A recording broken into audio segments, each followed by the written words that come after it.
right?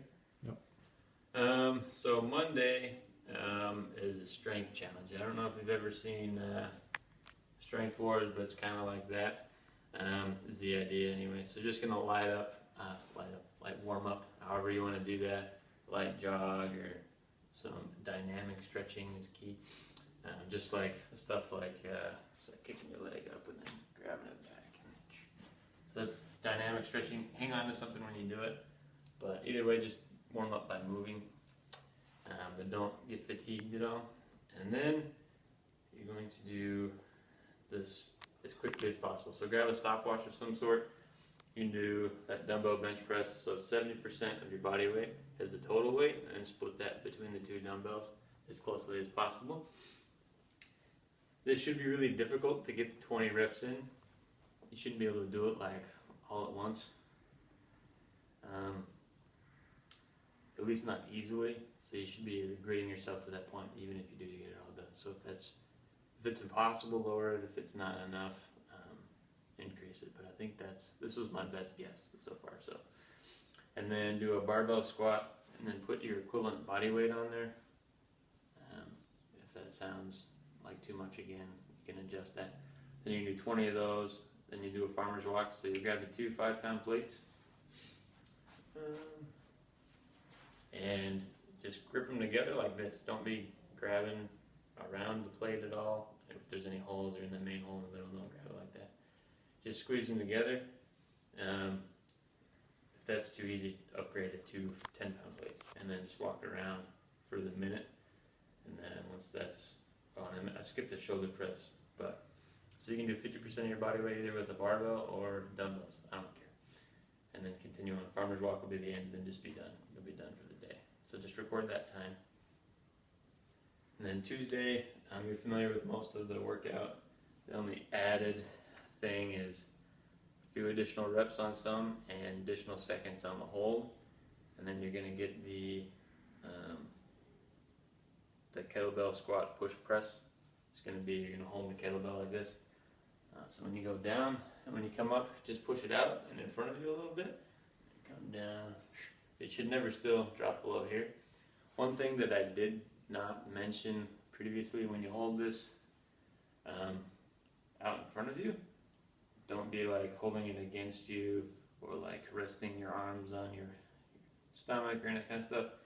Keep it out in front of you and your arms, not supported by anything. Just keep it out there, alright? And then the same punishment at the end if you drop it, alright? And then Wednesday, probably familiar with kip pull-ups if you can do any of these. I know we're working on the pull-up, but try to do them where you just kind of swing your legs up and just get up as high as you can. And do as many of those. And when you get up, go down slowly. So if you can get that up to there, then just kind of drop it down. Control it, but keep going until you just can't even control the downward motion. Alright.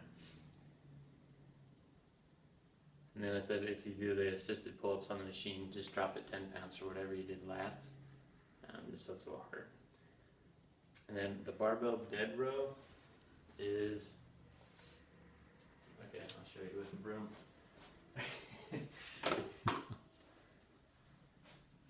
So the idea is it's kind of like a deadlift and a row combined, so you can do it a little bit more weight. So just have it sitting on the ground, right? And you need your form and like the way your back is placed, like you're doing a bent over row or a deadlift. So it needs to be very straight and upright on your back.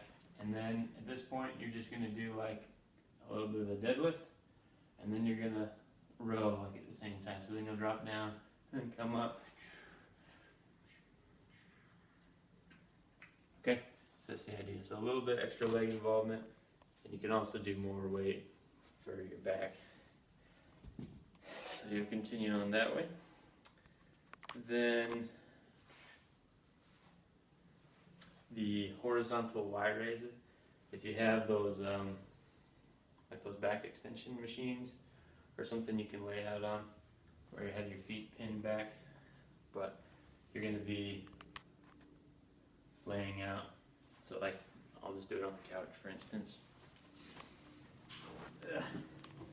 So on the machine, you'd have either your legs supported by those pads here and your feet down like that, or the ones that are higher up like the hamstring curl machine or something. But you're going to be dangling out like this.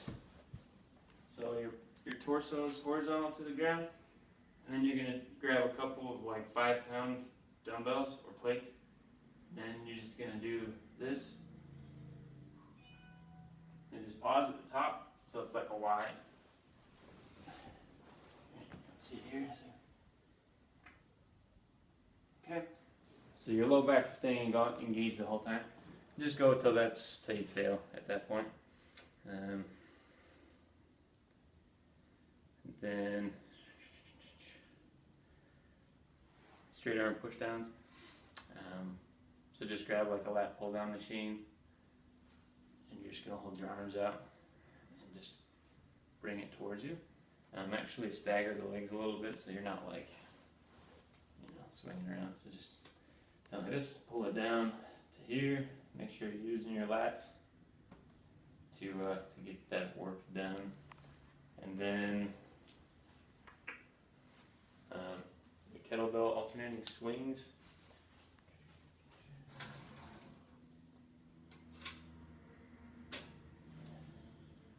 So I don't have a kettlebell here, but I'll just use a dumbbell. So it's the same idea though as a normal swing. You just switch in the middle, so you'll just grab it and then swing it up, and then just switch. Okay, and you still want most of the work coming from your hips, so you're not doing a shoulder raise or anything. Okay.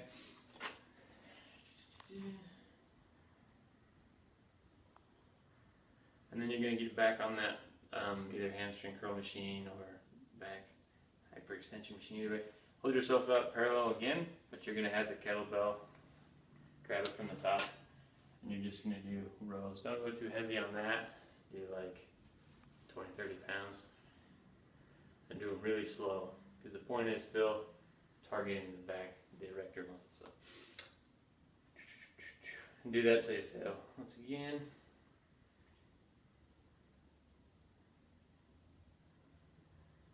You can use a plate instead of a kettlebell if you want. And then the medicine, then we'll just do abs again. The medicine ball cross knee plank. I don't have a ball here, but you get on top of it, okay? So you're holding it with both hands, like that. So pretend my hands are on the ball. Then you'll have your feet out, and then you're just gonna come over and like touch the ground on the opposite side. So it'll just be added stability with your hands on a ball. So you can use a medicine ball or a basketball or whatever. Doesn't really matter. Just as long as it's round and moves. Then prayer crunches. They look something like this. Put one foot on top of the other, and your hands like this. Come back. You go down. Then crunch up.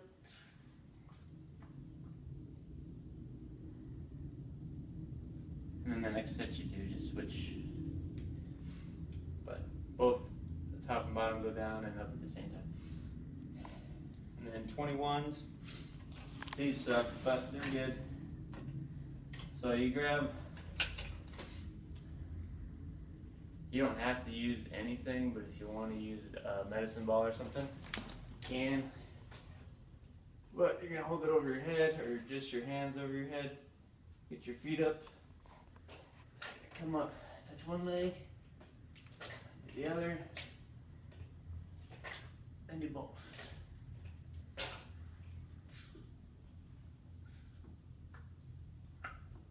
Okay, so I said you do 21 total, if you want to count each one, or you do 7 rounds of the 3 where you get all the legs down. Then the plank walkouts. You're just going to get in the plank position, except for you're going to go out and back in. Works a little better if you have shoes so you don't slip, but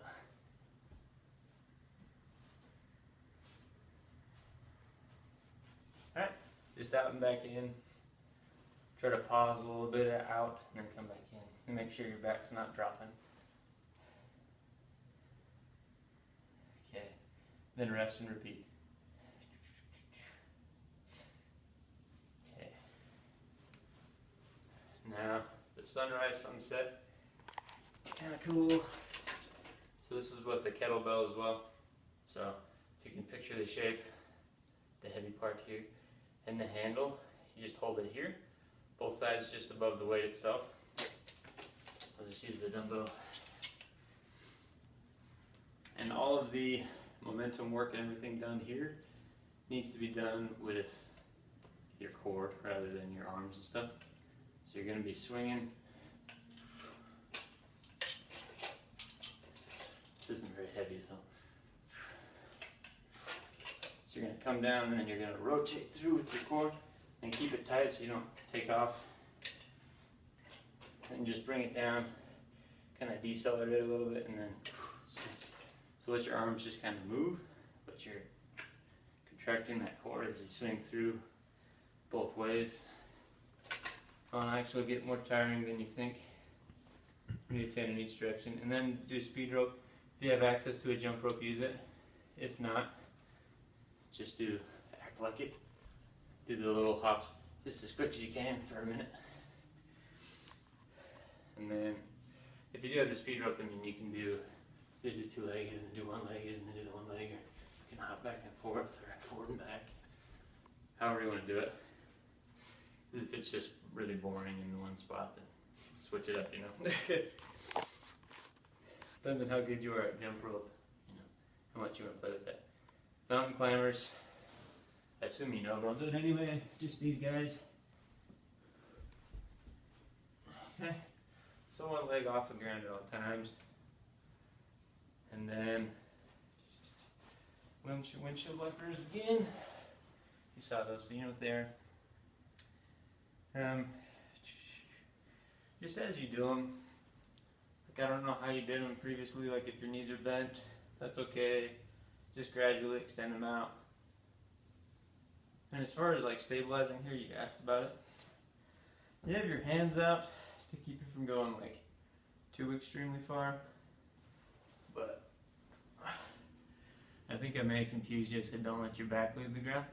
And if it's going to the side, that's okay. Like my back comes off the ground. What I was talking about more was this part of the back leaving the ground. So if you start going and your back's up and you can start putting your fingers under, you're done. So you need to keep it down. And you come over like to here, I'm up. So that's okay because my back's still flat. So when I come back to here, we're good. Try not to use your hands, you know, but when you come all the way over here, it's just kind of the fact of gravity. You can't like stay off the ground. So. Then you'll do the speed rope again. Okay. So rotator cuff stuff on Friday. There's a few different exercises. You can do them with bands, pulling machine, or dumbbell. So if you have a band, just hook it on something.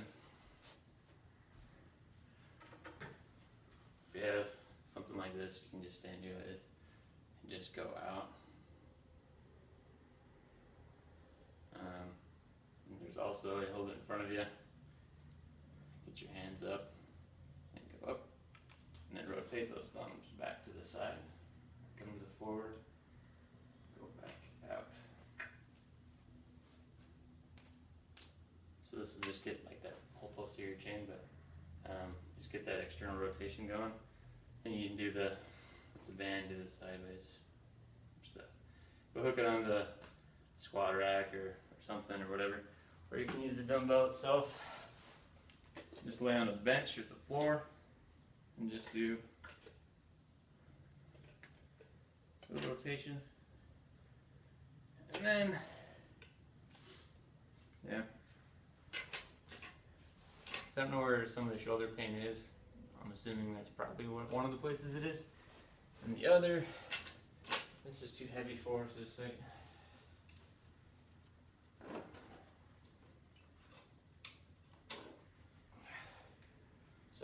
emphasis on the lightness of the work for a rotator cuff. 5 pounds maybe, okay?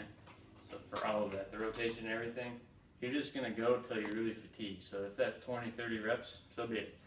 If you get to the 30 point, then you can go up like a pound or two. But the next is for your super spinatus. So start out, lean forward a little bit, hold it out in front of you with your palm pronated, and just come up to here.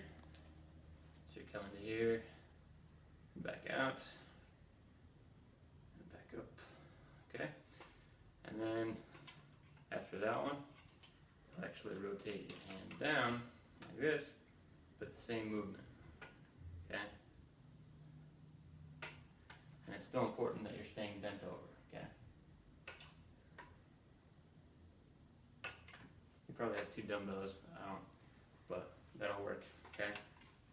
But again, it needs to be very light. If this is really painful, go lighter. If it still hurts a lot, probably don't do it. Okay? And then the plank pendulums. These are fairly tiring, so you can come on your elbows, or you can do it on your hands, either way. But you're gonna come out here.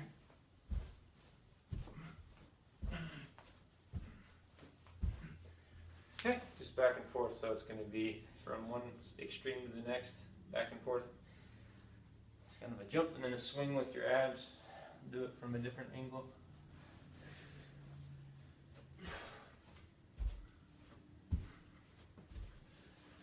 Good. And then made the 300 challenge the 400 challenge. So you're just going to do more reps there so you can see the obvious difference. Still the same exercises though, so it should be good. And then if you have any questions on any of the weights or moves or how you feel about any of it or whatever, let me know and you can adjust it, but that's it for now.